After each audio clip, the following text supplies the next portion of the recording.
Hey everybody, welcome back to the Sanctum. The doctor's right over there. And while you're at it, why don't you try some of that spooky punch? Ho ho ho! It'll make you feel like you're in the afterlife for sure. Well, thanks, Bing. Hey, well, for this little Halloween special, I thought we'd take a little road trip. Forgo the Borgo Pass, hop in the car and head on up the road to Rutland, Vermont. I mean, it is New England and it's fall after all.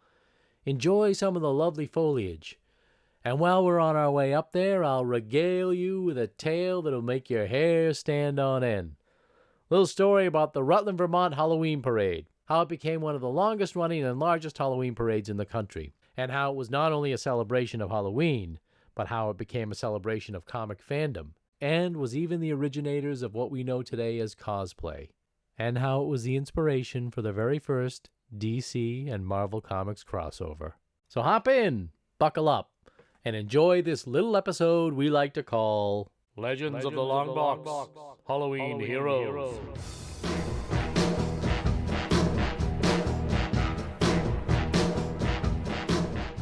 Now, no discussion of the Rutland Vermont Halloween Parade can be had without first talking about Tom Fagan. Tom Fagan was a local reporter in Rutland, Vermont, as well as a huge comic book fan, and he helped start the Rutland Vermont Parade back in 1959. Now, the parade had a bit of an inauspicious start in 1959, so in 1960, Tom came up with the idea to give the parade a theme. And that theme was Creatures of the Night. Now, Tom was a huge comic book fan, and one of his absolute favorite characters was Batman. So he fashioned a Batman-style float and rode the float as Batman and declared Batman the Grand Marshal of the Rutland Vermont Parade. And soon after, Tom's enthusiasm became infectious, and year after year, more people would come not only to celebrate Halloween, but to celebrate comic fandom. They would fashion floats based on other DC and Marvel superheroes, and they would dress up like their favorite comic book characters. Now, Tom continued his passion with comics well into adulthood, and he would write letters into Detective Comics and Batman and numerous other comic books, informing them that Rutland, Vermont had a Halloween parade and that every year, Batman was the Grand Marshal of that parade. And Tom, being in the fanzine world and writing into comic books, created friendships and correspondence with numerous comics creators at both DC and Marvel Comics, and he would even invite them to attend the parade. Now, many of the comics creators at that time had been the generation that grew up on comic books themselves, reading the classic tales from the Golden and Silver Age. And within this group, we're talking about some of the all-time greatest comic book creators: Roy Thomas, Len Wein, Marv Wolfman, Alan Weiss, Bernie Wrightson, lifelong comic book fans now creating comic books themselves. Now, every year, the parade will culminate with a huge party in Tom Fagan's mansion, and this litany of creators would attend the parties at Tom's mansion, mingling with other comic book fans, and cosplaying as the characters they loved so much. And soon, the Rutland Vermont Halloween Parade and Tom Fagan would begin appearing in the pages of comic books themselves. The very first appearance of the Rutland Vermont Halloween Parade and Tom Fagan himself occurs in this issue of Avengers, Avengers 83 from 1970. Now, this is not only a significant issue because it's the first appearance of the Rutland Vermont Halloween Parade, but it is also the first appearance of the character Valkyrie. This is prime Bronze Age Avengers, a story by Roy Thomas and John Buscema. John Buscema is one of my all-time favorite artists. And there's the Valkyrie right there shouting, "The revolution's fine." Yes, this was Roy Thomas trying to be hip and up with the times, having a bunch of female heroes form a group called the Lady Liberators in honor of Women's Lib. But what's really important is this: onward, my beauties, we have urgent business in Rutland, Vermont. Now, this is all very meta before meta even existed. You've got all these heroes here listening to the phone ring in Tom Fagan's mansion. You've got Captain America, the Red Skull, Victor Von Doom, Thor, what appears to be Spider-Man and Susan Richards and Namor, but we'll find out who Spider-Man and Sue Richards are in just a bit. And what I really love here is this little Easter egg they've got in the background, which is this poster that says Cthulhu Lives. because a lot of the writers and artists that attended these parties felt that Vermont, and in particular Tom Fagan's mansion, had a very Lovecraftian feel, reminding them of the tales of H.P. Lovecraft. And that's Tom Fagan right there dressed up as Nighthawk.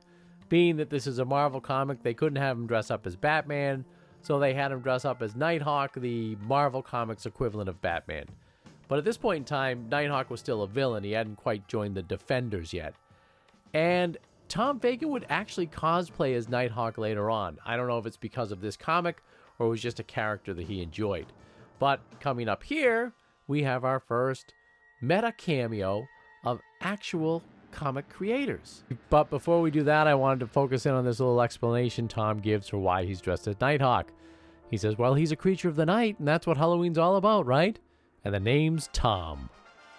Now, here's that cameo I'm talking about. You've got Roy and Jeannie Thomas. Roy Thomas actually wrote this issue, and he was a huge writer at Marvel Comics. Basically took over for Stan Lee after Stan Lee stopped writing comic books full force in the early 70s. Roy had a great run on just about every Marvel comic there was, but in particular I enjoyed his work on Conan the Barbarian. He also created a character over at DC that I really love, Arak, Son of Thunder. But at this point in time, he loved to cosplay as Spider-Man. There's numerous pictures of him around dressed in a Spider-Man outfit.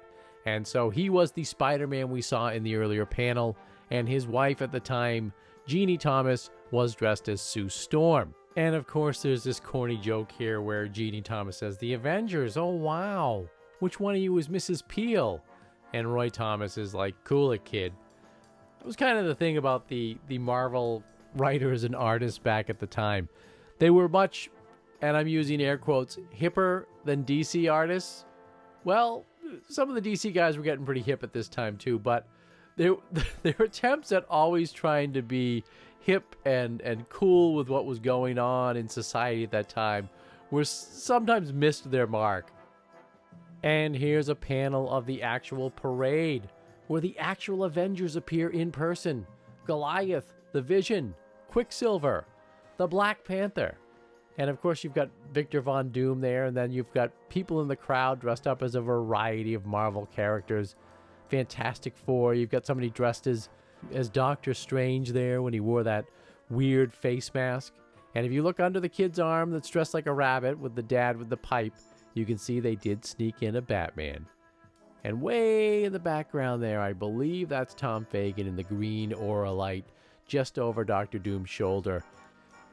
And you've got some very kind of Kirby-esque work here, almost. I know it's Buscema, but boy, those band members there look like Kirby characters, and that woman down with the red cloak, she definitely looks like a Kirby character. Of course, the Masters of Evil are lurking around in Rutland, Vermont as well, and they've got some devious scheme up their sleeve. You've got the Claw there, and he's attempting to kidnap someone that is actually in the parade. And coming up is our next Lovecraftian Easter egg, where they talk about Dr. T.W. Irwin, who works at the nearby Miskatonic University. You got Tom on the float there as the Grand Marshal, that great picture of what's supposed to be the Old Witch or the Vault Keeper from EC Comics. The Masters of Evil play up that they're in cosplay, but they get found out rather quick, and it's Avengers Assemble time. And then after that, there's your standard battle between the Masters of Evil, the Avengers.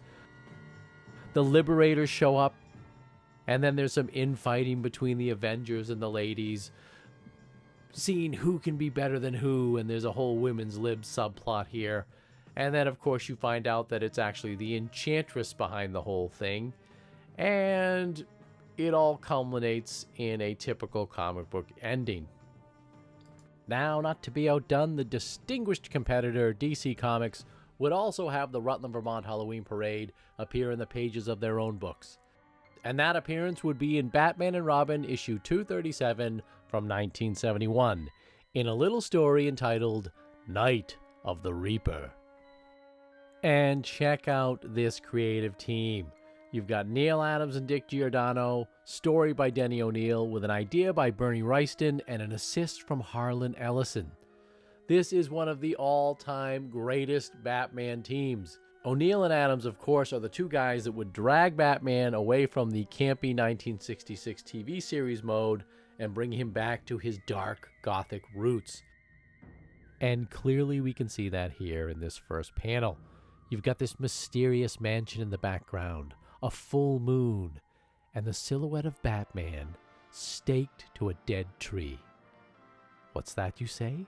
Our hero, Batman, dead? On the very first page of his own comic book? We're thrown right into the parade right away, and I love the layout here that Adams and Giordano did, with the three different panels of them in the background here. Then they're getting progressively closer, each panel as they go. And of course, this is a very meta scene. I love the cosplay on the floats there. Now, the Captain Marvel up there on the float, that's supposed to be Phil Seuling. Phil Seuling is well known amongst comic circles for starting some of the very first comic book conventions in New York City. So that's another shout out to comic book fandom at the time. And another thing I love is how the cosplayers in this picture are realistic cosplayers. You have an clearly overweight Superman. You've got an angry and depressed Batman, a skinny Solomon Grundy, and Aquaman, for some reason, is wearing a mask. As you go back, DC was not afraid to put a few Marvel characters into its comic book. Granted, they're people cosplaying, and they're sort of in the background here, but you've got Captain America there. There's Hawkman, who's DC, and there is Havoc, who is from the X-Men, and I believe Neil Adams was working on the X-Men title around this period. You can kind of see Quicksilver there behind the word balloon and under the S. And then as we get further back with Shazam or Captain Marvel's lightning bolt, I don't know who that is there, possibly Doctor Strange, and then that is clearly the Phantom Stranger, Man-Bat, Batgirl, another Batman, and that could possibly be Batmite on the pedestal. And that, of course, is what always made comic books so great, especially to me as a kid, is I would just pore over the artwork in these pages and pore over these splash pages and pay attention to every little detail. It's a bit different from film. Film or TV, you get a very brief glimpse of something, or however long the cameraman or the director wants your gaze set on that. But comic books are a little different, and where the page layouts are sort of directing where you should look, there's all this background stuff that you can just spend your time leisurely looking over. And as a kid, I would have looked at this and I wouldn't have known what Tom Fagan's Halloween Parade was. And I would have seen this and probably thought that some of those characters were supposed to be actually Batman or Havoc or Quicksilver or whatever, and been like, what are these Marvel characters doing in a DC book?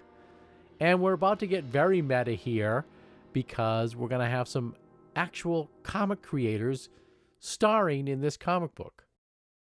Now, some of you keen-eyed comic book fans may have already figured out who I'm talking about here, but for those of you that haven't, let's take a look from left to right.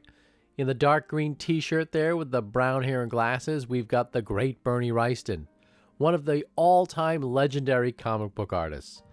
Bernie Wrightson, of course, was one of the co-creators of Swamp Thing, and he illustrated numerous horror tales for House of Mystery, House of Secrets, Tower of Shadows at Marvel, and Chamber of Chills, along with Eerie and Creepy over at Warren Publications.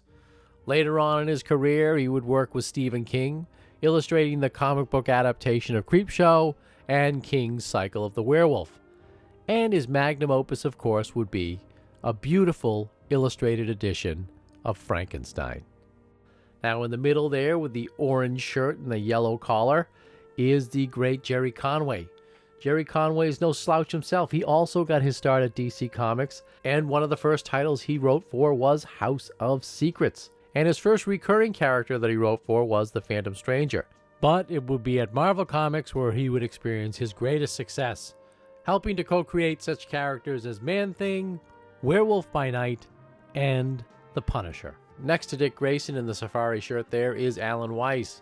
Alan Weiss was a newcomer to DC Comics at this time, having hopped over from Warren Publications. He did some cool stories in Eerie and Creepy, and he would mainly do work on DC's mystery and western titles. which probably means that I had seen his artwork back then, as I was a huge fan of those titles back in the day. What I do find interesting here about these three particular authors and illustrators being in this book is that they all got their start in the horror field. They were all known for their work on horror or mystery titles, which makes them appropriate characters to star in a Halloween tale. Now we get into the story proper, where our cast of characters sees this guy getting mugged down the street, and of course it's someone dressed like Robin. They jump into action, Bernie Wrightson cracking somebody and getting sapped with a blackjack. Dick Grayson fights them off, and Alan Weiss, you've got this sort of running joke with him that he's fascinated by all the floats at the parade, which clearly is supposed to be an in-joke that he is under the influence of drugs, most likely a marijuana. Now the muggers get away, the Robin in cosplay recovers, while Bernie Wrightson realizes that Alan Weiss has wandered off, and the real Robin goes off to investigate. At which point he finds the Batman from the opening page staked to the tree. And if there was any doubt, of course this isn't Batman. It's another person that was dressed as Batman for the Halloween parade, and he was killed. So we've got a Robin getting mugged, a Batman getting killed. Is someone out to get Batman and Robin? Well, yes, there is. And the explanation is coming soon. But not before Robin is almost killed by this fantastic Grim Reaper-style character from the cover of the book itself. Now, Robin, of course, trips on a rock and goes face first into a nice, cool Vermont stream. Alan Weiss is still wandering around, wanting to talk about floats while the Grim Reaper wanders off, and the real Batman shows up, finding Robin. Now Batman carries Robin back to Tom Fagan's mansion. And here's where the story starts to meld together. As was noted in the credits at the beginning, this story is from an idea by Bernie Wrightson with an assist from Harlan Ellison. And the idea Bernie Wrightson had was one year they were at the Halloween party, and they were all wandering around in the woods together, and they said, hey, what if that crazy guy we saw back at the party in the orange wig, what if he hated comic book artists and writers, and he's stalking us in the woods right now trying to kill us? And another time, Denny O'Neil was having a conversation with Harlan Ellison, where Harlan suggested that Denny O'Neil should do a story about a Nazi war criminal. And O'Neil thought that the Halloween issue would be the perfect issue to combine these two tales. Now at Tom Fagan's mansion, Batman and Robin come across Dr. Gruner. Dr. Gruner is an ex-inmate of a Nazi concentration camp that was run by a Colonel Kurt Schloss, also known as the Butcher. A few weeks ago, the doctor ran into the Colonel in a costume shop and found out that the Colonel was having a pirate costume delivered to General Delivery, Rutland, Vermont. So he came here on the Colonel's trail. But also after the Colonel are a few of his underlings. Apparently the Colonel escaped from Germany with some Nazi gold, and they want their share. When they saw the two people dressed as Batman and Robin, they assumed it was the real Batman and Robin, and therefore killed Batman and were trying to kill Robin before Dick Grayson and the army of comic book artists and writers intervened. Now, Batman spits out his detective skills here by saying it's known that Schloss has a passion for masquerade parties, so they assume that he will show up at Tom Fagan's party. So what does Batman do? He goes downstairs to mingle and see if the Colonel shows up. And what I find really interesting about this is, like I said, we're in the transition period where Batman is going from the campy Batman from the 60s TV series to the darker/Dark Knight that we know nowadays. But they're still using a lot of that old campy dialogue in here. He refers to Robin as son throughout the whole thing. And Batman's still kind of corny in this issue. He looks cool the way he's drawn by Adams and Giordano, but he's still got quite a bit of corny dialogue going on. Now we actually go to the party. There's Tom Fagan dressed as Batman himself, greeting Batman. And again, we've got this meta scene going on where there are a few other comics creators scattered throughout the crowd. You've got Roy Thomas there, I think, as Spider-Man. There's Len Wein as Kane, the caretaker of the House of Mystery. I don't know who that woman is. It looks like the Fledermaus from from the old Tick cartoon. And here we've got a fantastic scene where we've got a lot of the characters from Marvel and DC interspersed throughout the party. Again, I think we're meant to believe that that is Roy Thomas dressed as Spider-Man in the back. I think this is just some random partygoer dressed as Thor. You've got another Batman, sort of the old school Dark Knight Batman. And there's Len Wein in the forefront again as Kane, the caretaker of the House of Mystery. Interesting fact is he was actually the basis for the character for the artist that created Kane. And the sort of Truman Capote-esque looking gentleman there talking to Thor is actually the author of this story itself, Denny O'Neil.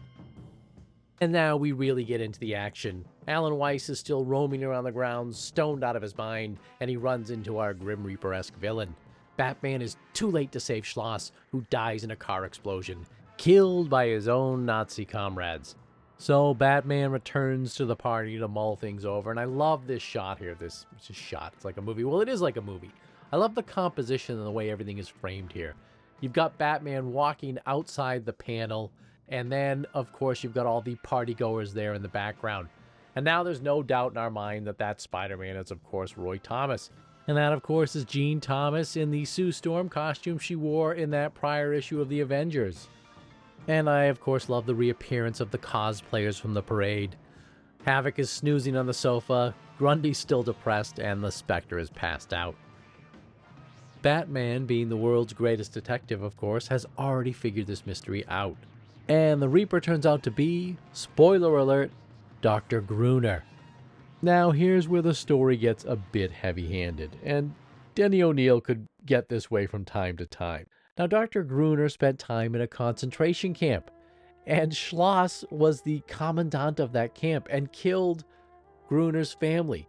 So, it's believable that Gruner would want to get revenge on Schloss. But his mistake was in killing an innocent bystander dressed as Batman. So I would say, yeah, that's not quite forgivable. But they don't even really get into that as much as Batman decides to tell Gruner that you have no right to judge, even though that man's a Nazi war criminal and he killed your family. You have no right to judge him. It's not up to you. That's not how things work. And of course, Gruner runs away, and somehow he smacks Batman with his Sith. He's trying to get away. Batman has a moment where he says, well, my parents were killed and his parents are killed. We're not unalike, but no one is allowed to judge another person. Which is odd coming from Batman because he's a friggin' vigilante. He works definitely outside the scope of the law. Anyhow, Gruner's running off across this dam, and he runs back into stoned out of his mind Alan Weiss. And here we get this great scene where he's like, get out of my way or I'll kill you. And as he's about to kill Weiss, Weiss's Star of David medallion gets wrapped up in the handle of Gruner's Sith. He sees the Star of David and realizes, what have I become? I'm a monster, just like Schloss. And he starts to back up. Batman goes, no! He trips, and you've got this great scene where he falls down there with the sound effect, chuk. And that's just it. The end. No epilogue, no conversation between Batman and Robin to bring us out of the story. It just ends right there. And that's why I always love Bronze Age comic books. The writers that were writing the books back then were in their mid-20s, maybe pushing 30, and where they were a product of the Gold and Silver Age era of comic books, they were trying to create something new in the Bronze Age, bringing a bit more social relevance into the books, if you will. And also, they were clearly being heavily influenced by 70s cinema. And a lot of this bled over into the comic books and got distilled into comic book form. And you see that a lot throughout the 70s comic books. There's this mixture of the fun and adventure of the Silver Age. There's this reverence of the Golden Age. And then there's this sort of new, grimmer, darker feel to some of the books. A lot of that has to do with the loosening up of the comics code at the time, but I think it's also very reflective of the era in which these books were written. So soon, the Rutland Vermont Parade and Tom Fagan are making annual appearances in Marvel and DC books. And they next appear in Marvel feature number 2, presenting the Defenders. This is the second appearance of the Defenders team, which consisted of sort of the outcasts of the Marvel heroes, the Hulk, Doctor Strange, and Submariner. And this is a bonus-sized book, and this is a really great Halloween story. It's got a very Lovecraftian feel to it, especially because we've got Doctor Strange involved. You've got these pseudo-Satan worshippers here, you know, the Prince of Evil comes, and Dormammu is sort of stepping in for the Elder Gods or the Cthulhu-like gods, or if you will, Satan. And here you've got a fantastic creative team as usual. You've got Roy Thomas writing again, Ross Andrew is the artist, with inks by Sal Buscema. Beautiful, beautiful artwork here. And a really fun story to read. And I love this insane Lee Jeans ad here with the Lee family. They stop a forest fire by beating back the flames with their Lee jackets and jeans. And of course, here we have the appearance of Tom Fagan. And Tom Fagan serves as one of those great horror movie tropes. He serves the dual purpose of supplying exposition as well as a warning. He advises them that Bald Mountain is an evil and mysterious place, and always has been. That the Iroquois Indians who once settled there named the place a place of uneasy spirits. And then he tells a few legends about the mountain, about a soldier that deserted and died up there and is alleged to haunt the mountain, families disappearing, so on and so forth. And then he warns Roy and Jeannie that it is a place to stay away from. And in case there's any doubt as to who these two people are, we're given this little box here to remind us that this is in fact Roy and Jeannie Thomas, and that is Tom Fagan they're talking to. And they all last appeared in the Marvel Universe in Avengers 83.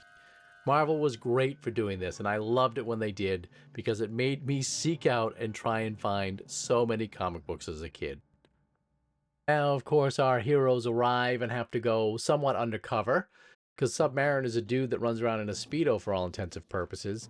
They hypnotize Hulk into turning back into Bruce Banner, and then they sort of blend in with the parade when the parade starts.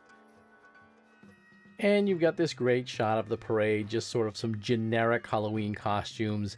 And then I love that shot next to it with the silhouette of the satanic worshippers or the Dormammu's people heading up Bald Mountain. Now, of course, they blend in with the parade, and here on the shot with the Halloween parade, we've got the Fantastic Four, mostly Marvel characters here. I don't see too many DC characters here. You've got a Donald Duck over there, because this is early 70s, so I don't think Howard the Duck had been invented, so that's kind of cool. And of course, Dormammu is starting to break through the outer realm and come into our world. And the Defenders stop him. There's this big battle atop Mount Baldy. There's this great scene of Doctor Strange and Dormammu in these massive astral forms battling it out atop Bald Mountain here. And they destroy the top of the mountain, and the good guys succeed and get away, and the bad guys are crushed in the rubble of Bald Mountain. This is a fantastic sophomore follow-up for the Defenders, and I love this story because it has that real cool Lovecraftian feel to it, and it really captures the spirit and atmosphere of New England during the fall. Now, the Rutland Vermont Halloween Parade would next appear in October of 1972, and this would be the pinnacle appearance of the Rutland Vermont Halloween Parade. It would appear over 3 issues of both Marvel and DC Comics, culminating in the very first Marvel-DC crossover, albeit a sort of secret one. Now, the 3 issues that this crossover would appear in are Marvel Comics Amazing Adventures 16, featuring the Beast, Justice League 103 from DC Comics, and Marvel Comics The Mighty Thor, issue 207. Now, these are certainly the 3 issues to get if you're a collector of the Rutland Vermont Halloween Parade appearances. But there is one other issue, and that's this issue here, The Mighty Thor 206, that has a brief appearance of Rutland Vermont and Tom Fagan, and sort of sets up or serves as a prologue to the events that are about to transpire. Now, this was when Thor was in his prime, in the Bronze Age. I really loved these issues. This was written by Jerry Conway and, of course, illustrated by one of my favorites, John Buscema. Now, the story starts out with these 2 kids fishing in a pond in Rutland, Vermont, and they see this sort of meteorite fall from the sky. And inside the meteorite, of course, is this mysterious figure. He goes to a hillside and fires off a volley of some type of magic or whatever. And elsewhere, he frees Crusher Creel, also known as the Absorbing Man. The Absorbing Man was one of those cool villains. He often fought Thor and the Incredible Hulk. And he was sort of this ex-convict, and his powers were that he could absorb or become any material he touched, making him at times almost invincible. So the majority of this issue consists of a big fight between Thor and the Absorbing Man.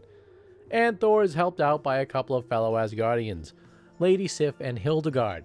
There's also a few scenes that take place back on Asgard where Odin decrees that Thor's name not be spoken, nor any that assist him, such as the Warriors 3. And then we come to our little interlude here, where the mysterious figure that crashed from the meteorite is wandering around the woods of Rutland, Vermont. So you've got this great Buscema artwork. Buscema at his peak here in the 70s. He loved drawing Thor. He loved doing these fantasy characters. But you've got this gothic scene on this lonely road in Vermont with this stranger wandering around. And we find out he's near Tom Fagan's home. And in typical Marvel fashion, we're given a blurb telling us that Tom Fagan's first appearance was in Avengers 83. And two dogs that appear to be almost wolves come barreling out of Tom's house, ready to tear the stranger apart. And we're given a pretty good clue that the stranger is from Asgard, because he speaks in that Shakespearean tone that they love to write the Asgardian characters in. He says, "Back, I say thee back. Thou wilt need find other meat. Poor as it is, my skin is mine alone." And of course, that's a great panel there. The full moon behind him is his hand up over his head in a very gothic pose. And here comes good old Tom Fagan popping out his porch door. And he's like, "Satan, Diablo, get away from there. First visitor in 3 months and you try to drive him away. Crazy animals don't know why I keep 'em. Well, anything we can do for you, mister?" They always made Tom so folksy and charming and friendly. And it's hokey. I know that the dialogue is hokey in these older comics, but there is something, it is kind of charming. It's a very different style of writing than from the Silver Age. The Silver Age was sort of more straightforward superhero stuff, kind of very conservative style. Now these guys are trying to be kind of hip, and they're using the modern vernacular, street slang, things of that nature. They're also trying to let you know the things that influence them. TV, pop culture, movies, as well as literature, making references to Poe and Lovecraft, and they will put a lot of quotes from famous novels and poems in here, and you see that quite a bit in the Bronze Age of comics. And we get our first look at the stranger, and he says, I was hoping thou wouldst help me kindly, sir. I seem to have lost my way." "Well, now, that shouldn't be too difficult. Rutland's not exactly off the beaten trail, you know. Fact is, some folks will be dropping by in a few days for a little party. And from the looks of it, my friend, you could use some of the food we've laid in." "My thanks, good stranger. I assure thee, thou wilt be rewarded most handsomely. Vincent!" Then we return to the battle between Thor and the Absorbing Man, and during the battle, Thor is thrown through a window of a supermarket, and we got one of those pop culture references I was talking about. He knocks over a display, and the manager of the store gets so upset, and the manager's name is Mr. Wimple. Clearly a reference to Mr. Whipple, who was the Charmin bathroom tissue spokesman back in the day, with the great tagline, "Don't squeeze the Charmin." Now, Crusher Creel gets a splitting headache and departs from the battle. So Crusher Creel is summoned to Tom Fagan's mansion in Rutland, Vermont. We've got this great scene here of him approaching in the moonlight. And we get the big reveal as to who the mysterious stranger really is, and it is Loki. And he seems to have placed our hero Tom Fagan under some sort of mystical spell. And then the issue ends there, to be continued. And it was always kind of cool that, especially in the Marvel Halloween-inspired issues, that they always use sort of the magical or mysterious villains for the Halloween-themed stories. Characters like Dormammu, the Enchantress, and Loki here. Now, the next issue we're going to be taking a look at is Amazing Adventures 16, starring the Beast. The Beast, of course, was one of the X-Men. And Amazing Adventures is one of those titles where Marvel sort of used it as a tryout title. They'd run short arcs of different characters in these titles, and if they did well enough, they may think about giving the character their own title. And this one comes shortly after the Beast takes on this monstrous appearance. Initially in the X-Men, he was sort of just this big, stocky weightlifter guy with a mask and unitard on. And in an early issue of Amazing Adventures, he becomes the furry beast, the beast that most of us know from the 1970s, as well as the 90s X-Men cartoon. Now, 1972 was a really great year for comic books. Like I said earlier, back in 71, the Comic Code Authority was sort of loosening up, and they were allowing supernatural characters to come back into comic books. Werewolves, vampires, what have you.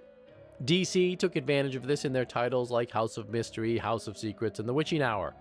And Marvel itself would also delve into the supernatural realm, creating such characters as Tomb of Dracula, Werewolf by Night, Ghost Rider, and Man-Thing would even start to appear in a solo title, all in 1972.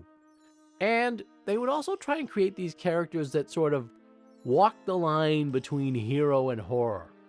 Man-Wolf, Morbius the Vampire, and of course, this version here of the Beast. Like I said earlier, the Beast was kind of just this sort of genius acrobat muscle guy in the X-Men. Now they've kind of transformed him into this pseudo... He's like a demonic-looking werewolf in this.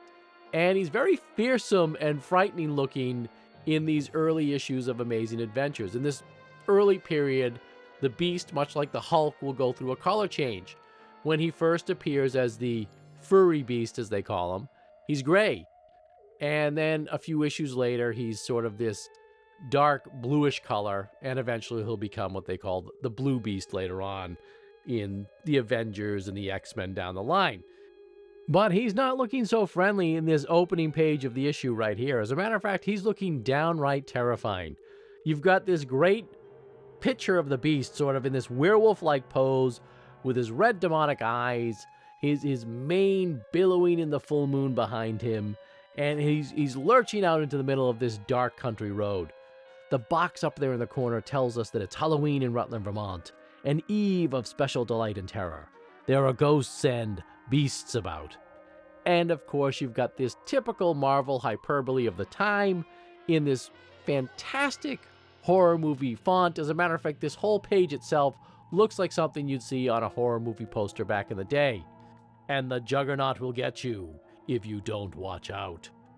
And of course, there's a man in the car screaming, "Watch out!" And as we get down to the credits here, we'll find out that that man driving the car is in fact the writer of this issue himself, Steve Englehart. Steve Englehart is the writer, Bob Brown is the artist, Frank McLaughlin inker, and Charlotte Jetterer letterer. It's also done in cooperation with Mary Severin as characterist, Glynis Wein colorist, and Roy Thomas editor.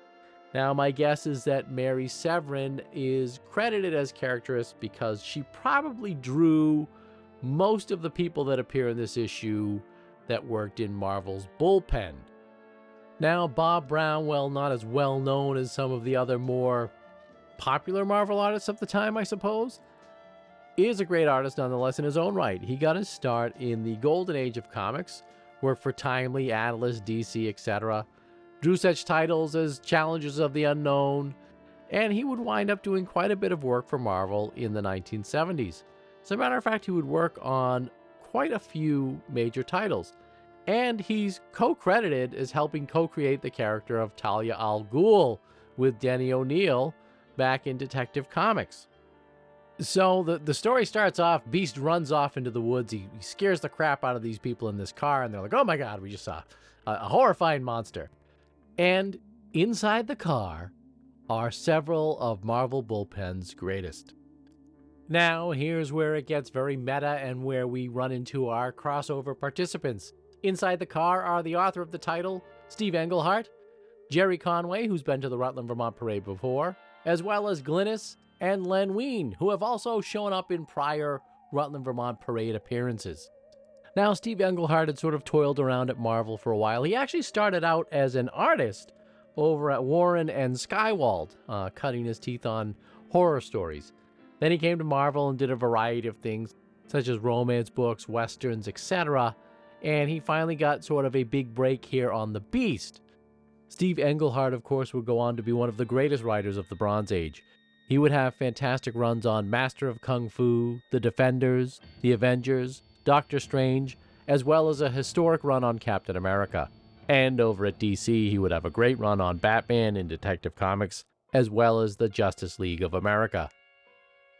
But right now, we get some of that classic, corny, hip humor that they were trying to do back then, with all the writers popping out of the car and staring as the Beast runs off into the woods up above, declaring, "Wow, Len, for a second I knew how Fay Ray must have felt." "Hold it, Glynis, if I have to fly biplanes to be with you up here, we're going back to Queens." "Biplanes?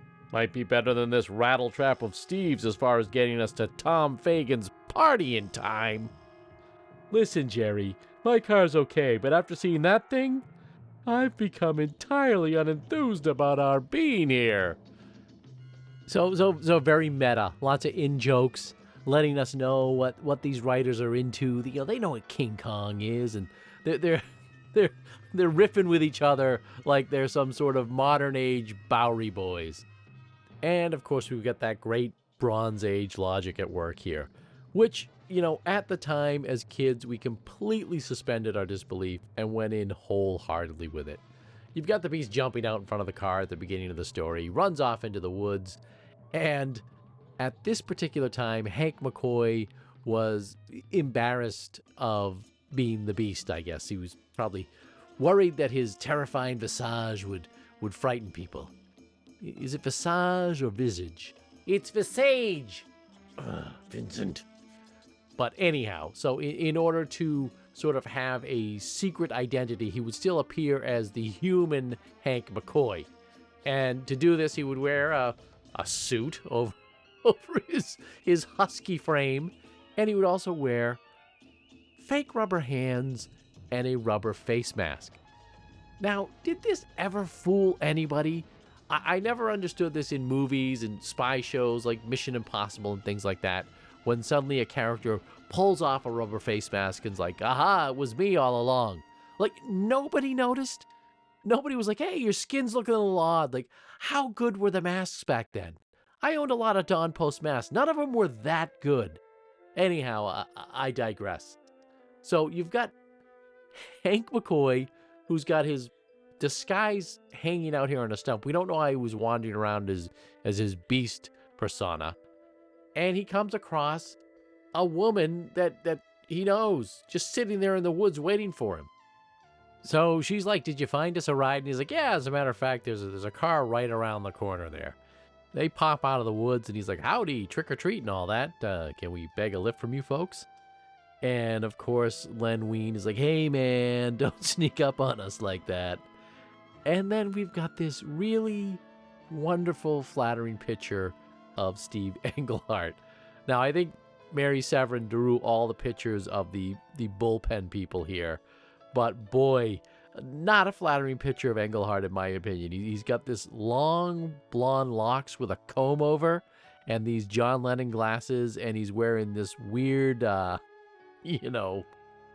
sleeveless tee, tank top, so to speak, with his sinewy limbs. But I guess that was the look back then in the early 1970s. Englehart is, "Don't mind us, we're a little edgy tonight. We drove up here from New York for a party, but our muffler fell off and the heater died, and don't you know, don't I know you?" And of course, you've got this in-joke here where he's like, "I doubt it, my name's Hank McCoy, if it means anything." And Englehart's like, "Well, it does sound familiar. At any rate, it'll be tight with 6 people, but you and your lady are welcome to squeeze in." So he hops in the car with them, and now this car is very important. It is very important to the entire crossover, so pay attention to this car without the muffler. Now, as soon as they drive off, Englehart declares, "Don't want to leave anybody alone in Rutland on Halloween. Jerry says it gets pretty strange." And that's a callback to when Jerry showed up at the Rutland Vermont Halloween Parade back in that Batman issue. Now, as soon as they drive off, the Juggernaut just falls out of a hole in space. And we've got a lot of this cosmic type stuff going on, just like we did back in that issue of Thor, with the absorbing man just sort of showing up all of a sudden. No sooner is he dropped from the hole than he's sucked right back into it, sent across the cosmos, and we get sort of this recounting / flashback of what has occurred to the Juggernaut since we last saw him in the Marvel Universe. Apparently he had been cast into the Nightmare Realm where he battled Doctor Strange. Then Eternity cast him back out into the cosmos again, sort of free-floating around. And we're told that Doctor Strange was on these very same stomping grounds in Rutland, Vermont, which is that issue of Marvel Feature. And then the Juggernaut is told that another enemy of his, the Beast, is roaming these grounds this very night, and he's dropped in an alleyway just as the Rutland Vermont Halloween Parade is getting underway. The sound effect of Cack Blat alerts us to the fact that Steve Englehart and his crappy car have arrived in Rutland, Vermont. The bullpen buddies pile out of the car with some hokey humor, and they drop the name of another famous bullpen member, Mike Friedrich. Steve regretfully informs Hank and Vera that they're off to Tom Fagan's Halloween party, which is invite only, so see you later. Hank and Vera decide to wander around downtown Rutland, Vermont to view the parade and grab a bite to eat. Then we get our first glimpse of the Rutland Vermont Parade in a panel. We've got some great cosplayers there. A really overweight Hulk up there on the float with a Doctor Strange. We've got a skinny-looking Batman wandering around in the corner. And another thing I really love about these older Marvel comics, the early 70s through the mid-70s ones, is down at the bottom of every page, there'd always be these blurbs telling you to check out other Marvel comics or other Marvel comics that were on sale. This one tells us that we should check out The Crypt of Shadows. We peruse past Stan's soapbox and an ad for the Invisible Man. Then it's back to the parade again, where Hank and Vera run back into the old bullpen crew. Got some cool cosplayers here. You've got a Superman on the sidewalk, what looks like a female Aquaman. Appears to be Kid Flash waving to the pirate. Batman on a float. It's interesting that they're all sort of trying to be DC heroes in a Marvel book. And Steve informs Hank that he's scored them an invite to Tom Fagan's house. And while all this humor is going on, we notice that Glynis Wein is dressed as what appears to be Supergirl. Kind of a Supergirl emblem there. I don't think Marvel wanted to entirely commit to it, so it's sort of an obscure, abstract symbol as to who that's supposed to be, but come on, it's Supergirl. And while all this is going on, the Juggernaut falls out of one of those cosmic holes. That's what she said. Really fantastic artwork in this issue as well. And then the action really starts to ramp up. You've got this great line from Steve Englehart where he's like, "Far freaking out, man. Now I see how you can get off on floats." What? And we notice that Glynis is missing. Hank jumps into action, says, "Spread out, search for her." And Ween is like, "You don't have to tell me, man. That's my wife." And my wife, yes.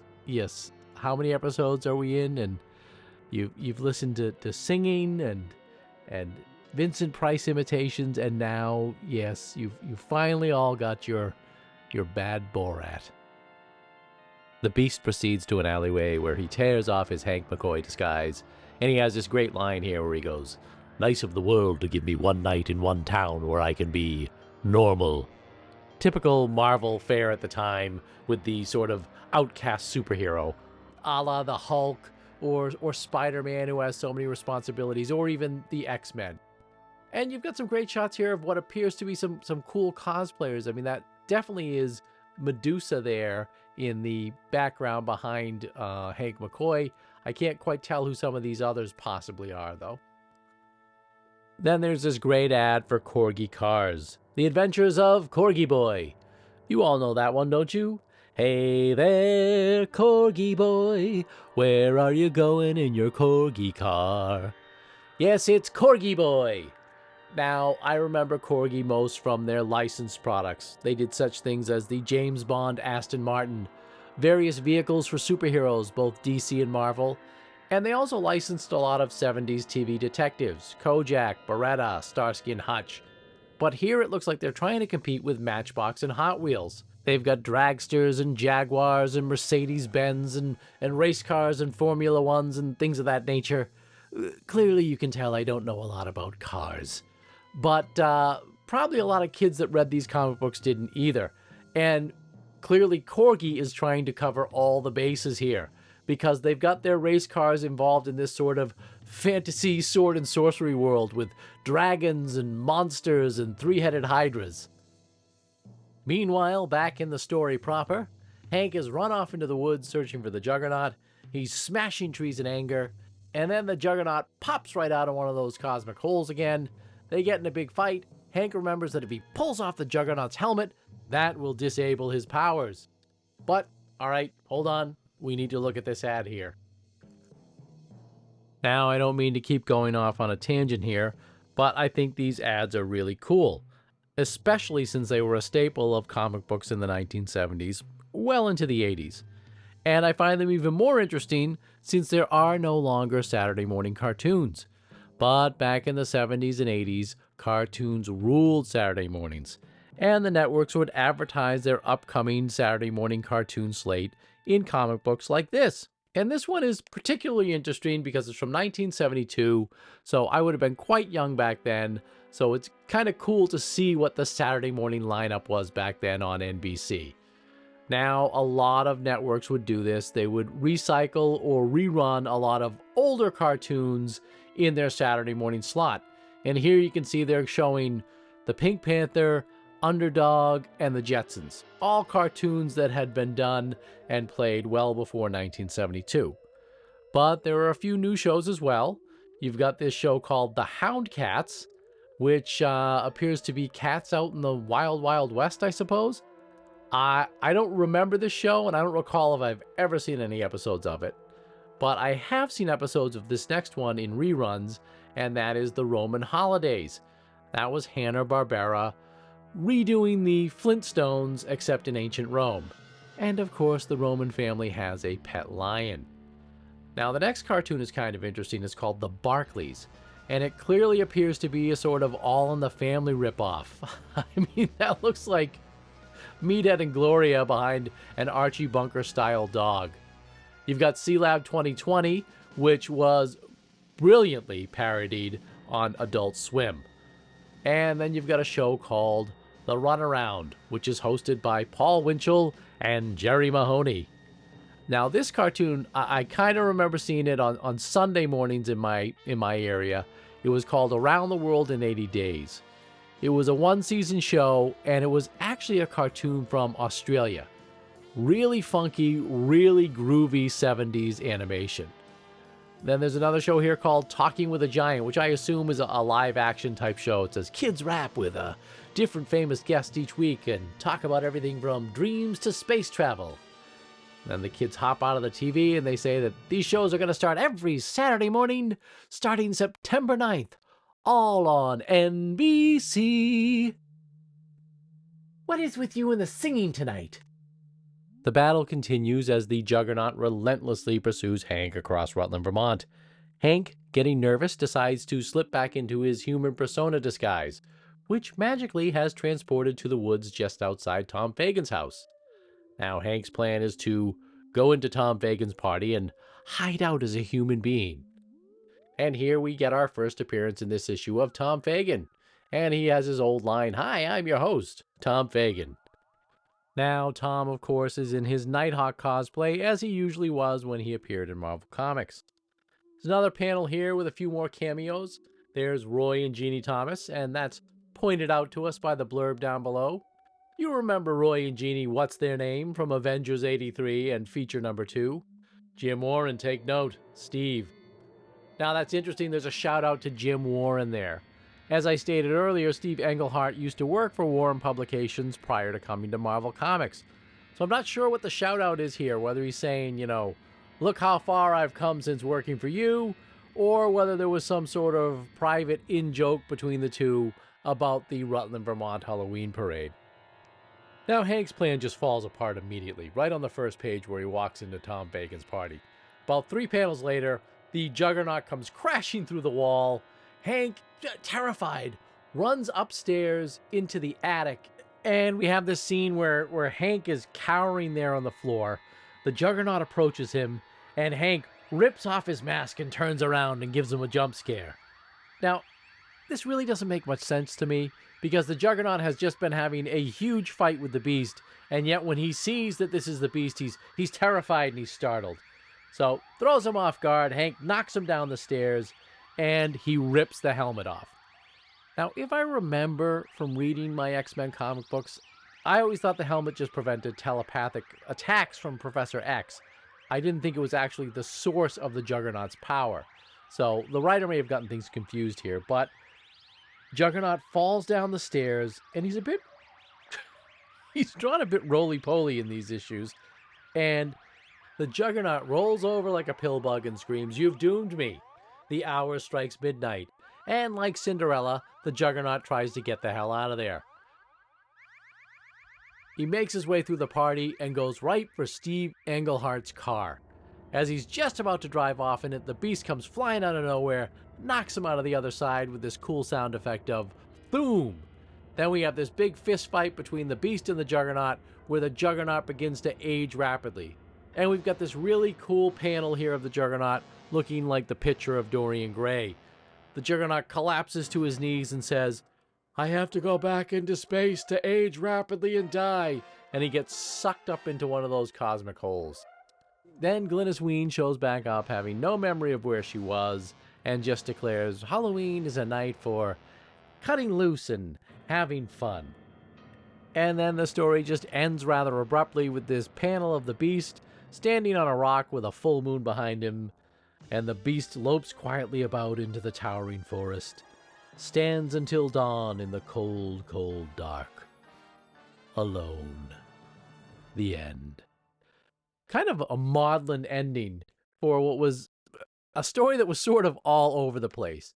But that's what a lot of these Bronze Age books were like. The stories kind of went every which way. And that's kind of what's so fun about them. They're kind of crazy. They're in a way a lot like a lot of 70s cinema. Now we move on over to the distinguished competitor, DC, for a spooky Halloween tale in Justice League of America 103, starring one of my all-time favorite DC characters, the Phantom Stranger. Now, when I was a kid, DC Comics were my favorite. I love Marvel, don't get me wrong, but I really didn't get into Marvel till junior high or high school. As a kid, DC Comics was where it was at for me, and not the superhero comics. I liked superheroes well enough as a little kid, just like any kid, but I really dug the supernatural and monster stuff, as well as the war and westerns. And pound for pound in the 70s, DC did horror, war, and western better than Marvel. House of Mystery, House of Secrets, The Witching Hour, The Unexpected, Weird War, The Unknown Soldier, Sergeant Rock, Jonah Hex, Scalp Hunter. All of those titles just kicked ass. And they had fantastic artists on those titles. Now, I plan on doing an episode down the line on the DC mystery books and the DC war books, etc. a little bit later on, so I'm not going to go too far into that. But what was part of that line was the DC supernatural heroes. Heroes like Deadman, the Phantom Stranger, the Spectre, and to a degree, Dr. Fate. They were far cooler to me than the Marvel supernatural heroes. The Marvel supernatural heroes played along the lines of the Marvel tropes. They were more misunderstood, a la Spider-Man or the Hulk. Whereas the DC supernatural heroes, they were incredible. The Phantom Stranger, the Spectre, who is just really the Spectre of vengeance. Those stories, I highly recommend you go back and check out some of the Bronze Age stories of the Spectre and the Phantom Stranger. Amazing. And there's nothing better than a 20 cents Bronze Age cover. And this is a classic Justice League cover. You've got the roll call of the Justice League along the spine there, giving us the little headshots of all the Justice League members. You've got the entire league standing around this open grave with a tombstone with every member listed on it. And behind the tombstone is the phantom-like visage. It's visage of the Phantom Stranger. And he eerily tells the Justice League, "It is the stroke of midnight. I have come for you." And you've got that great Justice League of America shield up there. Classic cover. And right off the bat, you can see what a spooky treat we're in for here. I mean, the very first page sets the tone. To me, it creates an eerier atmosphere than some of the Marvel books do. Especially considering that we're dealing with sort of what is essentially the Super Friends here, right? The goody-goody two-shoe superheroes, not the ones with problems a la Marvel Comics. Now, this one is great because we get Tom Fagan right off the bat on the first page.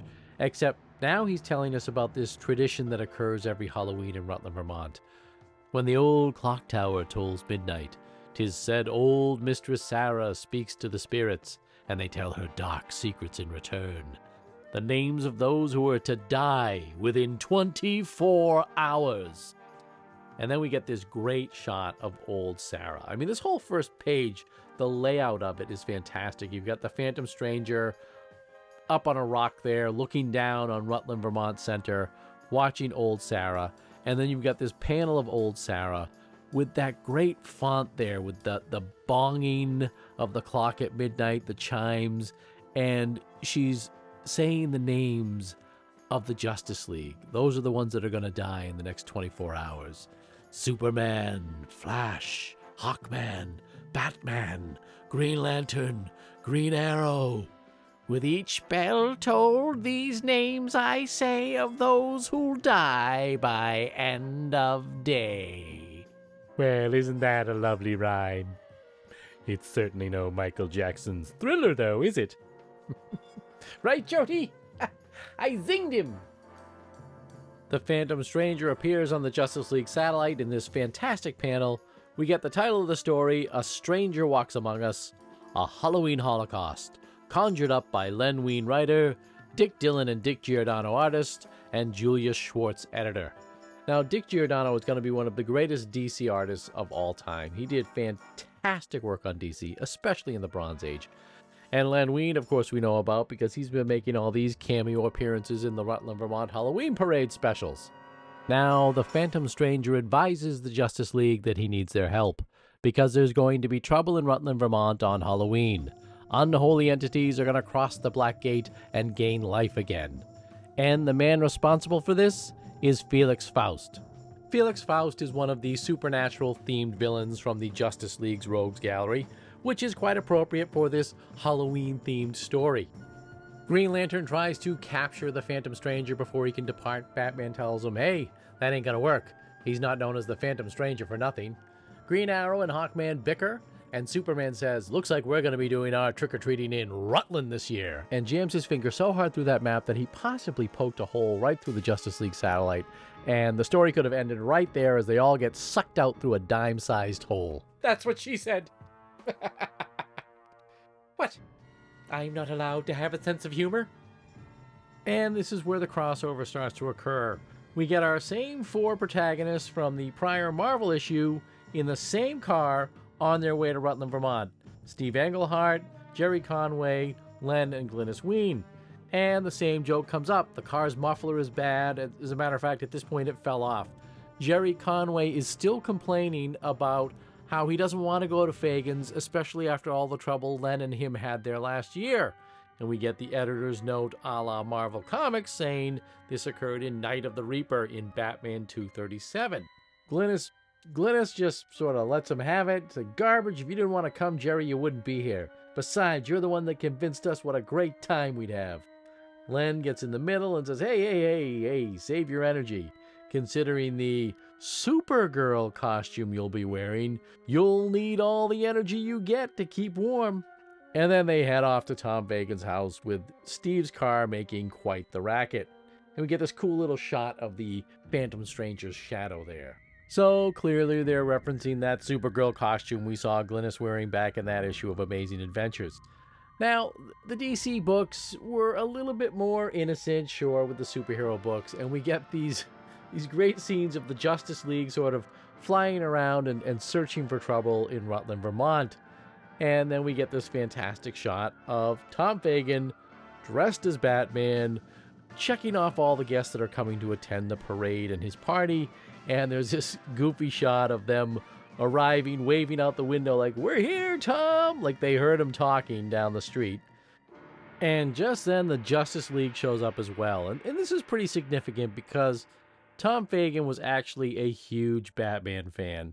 And this is actually the first moment that he meets Batman. He met him back in that other issue of Batman, the Night of the Reaper story, but Batman was pretending to be a costume goer dressed as Batman. Here, he's actually meeting Batman. And it's a sweet little moment. You know, Tom Fagan says, who's here? Oh my gosh. And Batman's like, "Happy Halloween, Tom. It's good to see you again." And then Green Arrow is a dick. You know, "Save the salutations, pal, and ask the man the question." And Batman's like, "Well, Green Arrow's trying to get across in his own inept way is, can we stick around here for a little while?" "A little while? You can stay here forever if you want. But since you are here, well, there's a favor we'd like to ask. Just name it, Tom, and if it's within our power..." "Julie'll never believe me when I tell him about this. You see, we have this parade every year where we honor you guys, and, well, since you're here in the flesh, we thought that maybe you'd just, well..." "I think I catch your drift, Tom, and I think I know what our answer is." And when we turn the page, it's the Justice League appearing in the Rutland Vermont Halloween Parade. Now, the very first appearance of the Rutland Vermont Halloween Parade had the Avengers appearing on a float. Now, DC's biggest hero group gets their own float. And it looks very much like that float scene from that Avengers issue. But it's very cool. You've got Batman there up front, Superman, The Flash, Green Arrow, Green Lantern, and Hawkman. And in the back, we've got some of the Marvel heroes. You've got Supergirl back there, who I think is Glynis Wein. You've got Spider-Man, the Hulk. You've got Captain Marvel or Shazam up there. Thor. Not sure who the guy in front's supposed to be. And then you've clearly got Nighthawk there. Now, the one thing I love about the DC stories is they move along at a fast and furious pace. No sooner are they on the float than they turn around on the next page and the entire parade has disappeared. So they notice the floats are gone and the crowd is in this dazed trance. And Green Arrow has this line where he says, "Man, I've seen people stoned before, but this is ridiculous." Which is odd that that's in a DC book, because DC books were considered more of the straight and narrow books, if you will, and Marvel was more of the hip, cool books for teenagers. I guess this is just more indicative of the fact that we've got younger guys writing these books now. This one's written by Len Wein, who was probably in his early 20s back then. Now, DC only got one book in the crossover, and Marvel had two. Technically three if we talk about the prologue book there, but DC made the most of its crossover appearances. And what I thought was really cool about the DC Halloween Parade books is they weren't afraid to show Marvel characters, as we saw back in that issue of Batman. And in this one, it's the same way. We've got the Flash and Hawkman here going off searching for the people that disappeared from the parade. And we get this great shot of what appears to be Captain America's shield tripping Flash. He turns around, he sees Adam Strange, Supergirl, and Commando America at your service. Okay, they wouldn't go as far as naming the character, but this is a dead-on Cap representation. The only thing missing is the wings from his ears. I mean, the shield looks like a garbage can lid, but that's because the guy's in cosplay. But the boots are right out of a Marvel Captain America comic. And these guys are under Felix Faust's control, and they go after the Flash and Hawkman. So you've got DC characters fighting Marvel, air quotes, characters in this book. And what I love here is it's Hawkman that defeats the guy, the poor guy, cosplaying as Captain America. He sends down a swarm of birds. I don't know what type of birds these are, pigeons or doves or sparrows or something, with his "Weet! Protect Flash from the evil one, my friends." And the poor son of a bitch is like, "What manner of madness?" So he's defeated, and as Hawkman is paying attention to that poor guy getting torn apart by birds, the woman cosplaying as Supergirl flies in, grabs off his wing controls, and as he starts to fall, he pulls the wig from her head, and lo and behold, it is Glynis Wein. So this is what she was doing when she disappeared back in that issue of Amazing Adventures. So the Flash and Hawkman, weakened, lying on the ground, see the visage of the Phantom Stranger. Visage! And they reach out to him saying, help us. And he wanders away, not even helping them. There's this great panel here of Felix Faust and all these portraits of the Justice League coming out of the smoke of his sorcerer's cauldron. And then we go right to Batman fighting Spider-Man. Yep, DC goes there. I know it's just a guy in cosplay, but DC has Batman fighting Spider-Man. And they even acknowledge that there is a Spider-Man because Batman says to him, "This bargain basement web-slinger has all the powers of the real thing. If he snares me in his sticky netting, I'm finished." So they're clearly acknowledging that Spider-Man does exist even in the DC universe. And I'm wondering if this is supposed to be Roy Thomas in his Spider-Man cosplay. And I love the part here where Batman refers to Spider-Man as Webhead. Hey, it appears Webhead has friends. Because, of course, Len Wein would have a fantastic run on Spider-Man in the Bronze Age as well. Len Wein would write a variety of amazing characters. I mean, he helped co-create Swamp Thing. He would have a fantastic run on Batman. He would have a fantastic run on the Hulk. An amazing run on Spider-Man. So much great work out of that guy.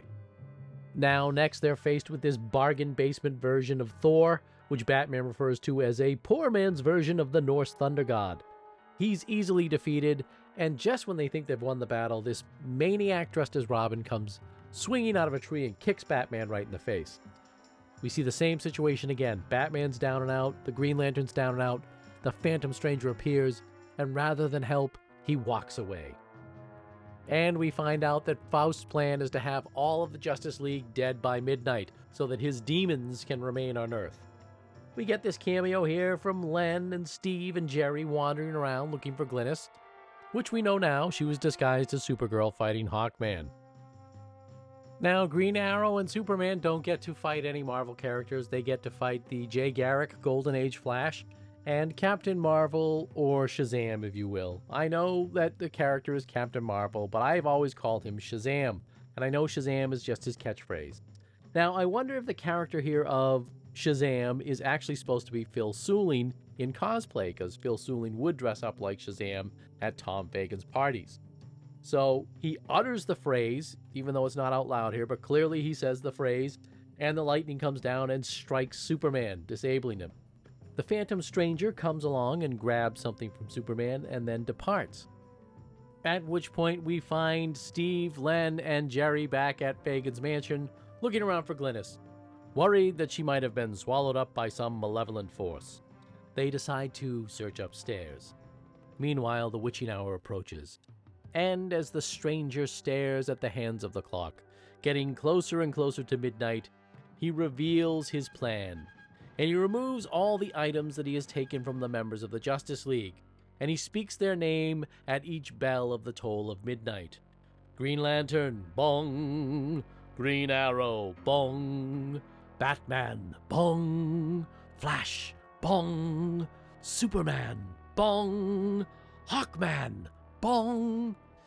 Jesus Christ, you've got more bongs here than a Cheech and Chong movie.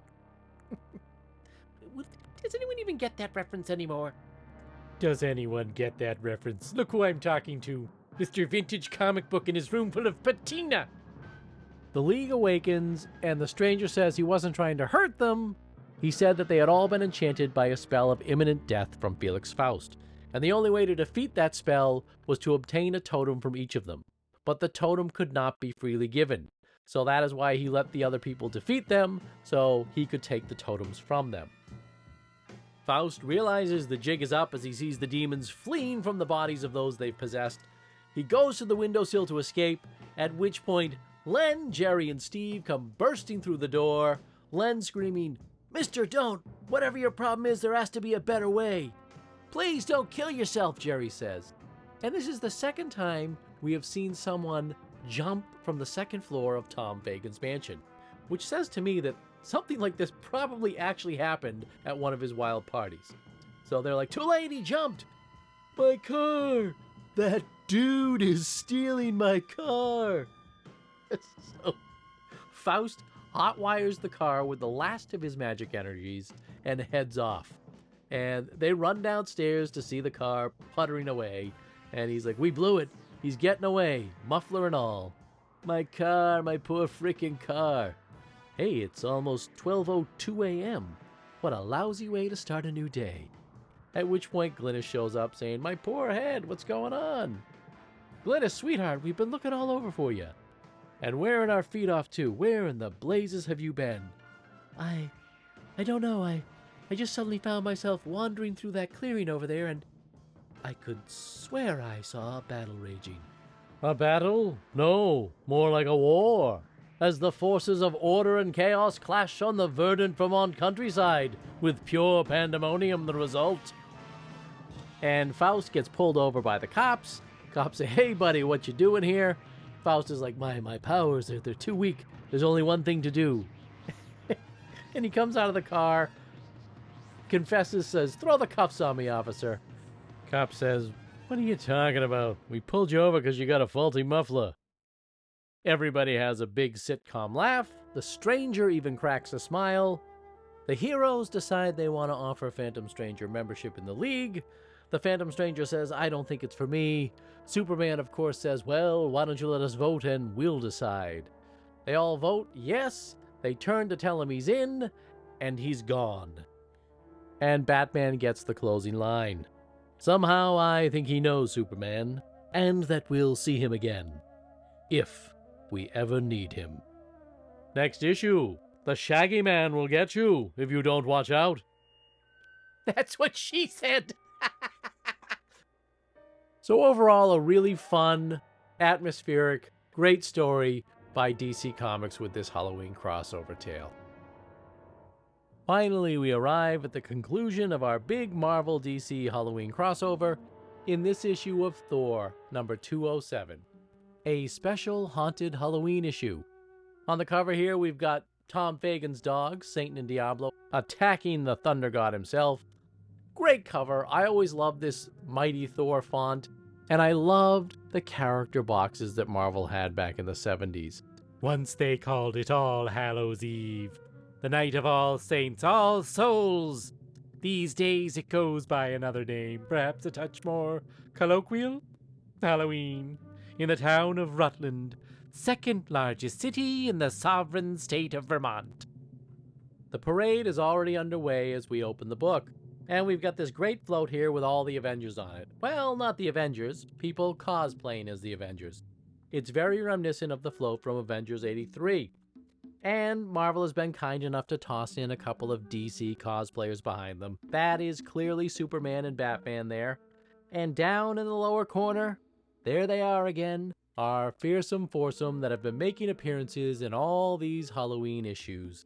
Steve Englehart, Jerry Conway, Len, and Glynis Wein. And here they are beautifully rendered again by Mary Severin. "Dear God in heaven, it's Marie, you buffoon!" Steve declares, "Looks like Jerry told us true, people. We're gonna have a good time. And after the ride up here, I could sure use it." Now, the continuity in these books was not hard and fast. There's a crossover here, but it's not a straight through line per se. And even in the Marvel books, the continuity isn't exactly there. Because clearly we know that these guys just had a big adventure with the Beast in Amazing Adventures 16. And they don't even mention Hank McCoy here. As a matter of fact, in that book, I believe they were watching the parade with Hank. So we see our creative team here of Jerry Conway script, the amazing, as I've already said, John Buscema art, Vinnie Coletta inks, Glynis Wein color, and M. Severin good works, Roy Thomas editor.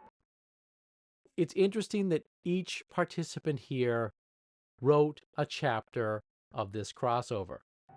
Steve Englehart did Amazing Adventures 16, Len Wein did the Justice League issue, and Jerry Conway is writing this Thor issue. And of course we're subjected to more of that witty repartee that this fearsome foursome, this Algonquin roundtable of the car with no muffler has subjected us to for the last 4 issues. Len and Glynis keep up their Thin Man Light routine, while Jerry and Steve just sort of complain. Steve in general about his crappy car. They head off down the road, causing enough racket to wake the dead, and someone exclaims, "Hey, Steve, are you sure this isn't illegal?" "Trust me, Jerry, trust me. It's only a few miles to Fagan's place, and if we don't meet any more beasts, we should make it in 5 minutes. I hope. See Amazing Adventures 16, now on sale, Roy." So they clearly reference that they have already run into the Beast, but we don't see Hank McCoy at all in the rest of this issue. So like I said, the continuity isn't hard and fast. They seem to be having a sort of separate side adventure in this issue here. They arrive at Fagan's mansion, which is different as it appeared in Amazing Adventures. Here it's more like a creepy old broken down farmhouse, very Lovecraftian. And of course, our hero Tom Fagan opens the door. And if you remember from Thor 206, Tom Fagan is under the power of Loki here. He greets them as he's always dressed in the Marvel books as Nighthawk. Jerry, Len, Glynis, Steve, glad you could make it. All of you. Come in, won't you? Tom, is something wrong? Your eyes. Just the light, only the light. Come in, we were just getting ready to leave. For the parade, you know. I just know how silly this is going to sound, but something about Tom bothers me. I felt it too, Len. He seemed so distant. Like most men. It's probably nerves. Wait till after the parade, you'll see. Then we see this figure lurking back in the darkness, who we saw in Thor 206. I love the way Buscema draws this figure. Reminds me a lot of, I believe it was the Gravedigger that was either in, it might have been Chamber of Darkness or Tower of Shadows, an early Bronze Age Marvel anthology book that had a host for a brief period of time before they went all reprint. He comes out from the room, talks to Tom, and what of thee, Fagan? Do the arrangements go quickly? Apparently this guy sounds a little bit like Vincent Price. He most certainly does not. As you commanded, all is well. Now Tom Fagan sounds like Vincent Price. Good, Thomas, thou hast done thy task. And suddenly he went over to Pee Wee Herman. Dear God, you're soft as a grape. And finally we see Thor flying across the moon here in silhouette. Very cool shot, very Halloween-y. And he lands in the forest, and they're searching for the Absorbing Man, who Thor was battling last issue. Really cool shots here of the Absorbing Man as he sort of disguises himself as a tree, and we're treated to this cool battle between Thor and the Absorbing Man. I love this shot here where the hammer smashes right into the Absorbing Man. Now the Absorbing Man grabs Thor's hammer and absorbs the power of Mjolnir. But the power of Mjolnir is too great, and it causes this massive earthquake, sending Thor and the Absorbing Man under a big pile of rocks. Meanwhile, our fearsome foursome is hanging out at a nearby diner. Len Wein is scarfing down burgers like Jughead from Archie Comics. They all toss a few bon mots back and forth, make reference to the fact that the costume that Glynis is wearing is Power Girl, so that we're not to believe she's Supergirl. And Steve even makes reference to the fact that they've got a little bit of time before they repair all the floats. And we're once again told that this references Amazing Adventures 16, when all the floats were destroyed by the Juggernaut. But it was at that point that Glynis Wein went missing. Here, she disappears into the ladies' room, and then actually disappears. The brutal battle between Thor and the Absorbing Man continues, with the Absorbing Man about ready to smash Thor's head open as Thor's pinned beneath this rock. But Thor grabs his ankle, swings him around, and hurls him out of the cavern, then calls for his hammer and escapes his stony doom. Stony doom? You third-rate Stan Lee. Absorbing Man calls Thor a long hair, and Thor lays him out, knocking him into a lake, where the Absorbing Man absorbs all the water, and we've got this great panel of him just turning into liquid. Looks like it's time for you to H2 go. And that is how it is done. You son of a bitch. Now, of course, we find out who's really behind all this, and it is, of course, the god of mischief, Loki. Is it Loki or Loki? Visage! And we've got this great rendition of Loki by John Buscema. To me, John Buscema is one of the definitive artists on so many classic Marvel characters. Conan being first and foremost, but Thor as well. And I think his Loki, to me, is the definitive Loki. I think his Loki looks cool as hell. Now, I know there are Kirby fanatics out there that would disagree with me, and it's just an opinion. I do love Kirby's work as well, but there's something about Buscema's Thor that I really dig. And this is typical of Marvel books at that time. We're almost done with the entire story, and Loki shows up for a big battle at the end. And Loki tells Thor that he's going to use the souls of all the people attending the parade to power his victory. He creates this big flaming sword, and there's this fantastic battle between Thor and Loki, hammer and sword clashing, while Sif and Hildegard cry out to Karnilla, the Queen of the Norns, to help Thor out in his battle. The Queen calls up this incredible storm, rain starts pounding down, it distracts Loki, giving Thor enough time to call Mjolnir back to him, at which point they battle again, and Loki is struck by lightning. And then we get this great panel of Loki screaming that he is blind. It really is a terrifying illustration. Those blank white eyes, his mouth agape in horror, and he's just screaming this horrible thing. Nay, never will Loki strike anyone ever again. The lightning hath stolen the light from my eyes. All is in darkness. All is night. Midnight. Ever. Evermore. Vincent, you ruined my bit. Hurry, Jody. The Bentley, start it. So after that terrifying scene, everything's all wrapped up on a one-page epilogue here. Steve Englehart's car is once again being stolen, and here it comes barreling down the road. And of course, Steve, Jerry, and Len are there watching it happen. Steve has the same tantrum screaming that some dude's stealing his car, and Len says, 5-1, the cops pull him over because of the bad muffler. Letting us know that that is Felix Faust driving that car. And Len is telling us because he wrote that Justice League issue. Now Loki comes stumbling out of the woods, hearing the car, and running after it, and he blindly stumbles about until he falls off a cliff. And then we are left with our favorite foursome from Marvel Comics as they exclaim, "Did you see that? He went over that cliff as though he couldn't see it. He must have been following the sounds of that car." So at the end of the day, it was Steve Englehart and his car with the crappy muffler that defeated the villain. And so our issue comes to an end, as well as our Marvel DC Halloween crossover. Now, the Rutland Vermont Halloween Parade and Tom Fagan would continue to make appearances throughout the 70s and well into the 90s. Tom Fagan would continue to be involved in the parade up until about the mid-2000s, where due to age and ill health he stepped back.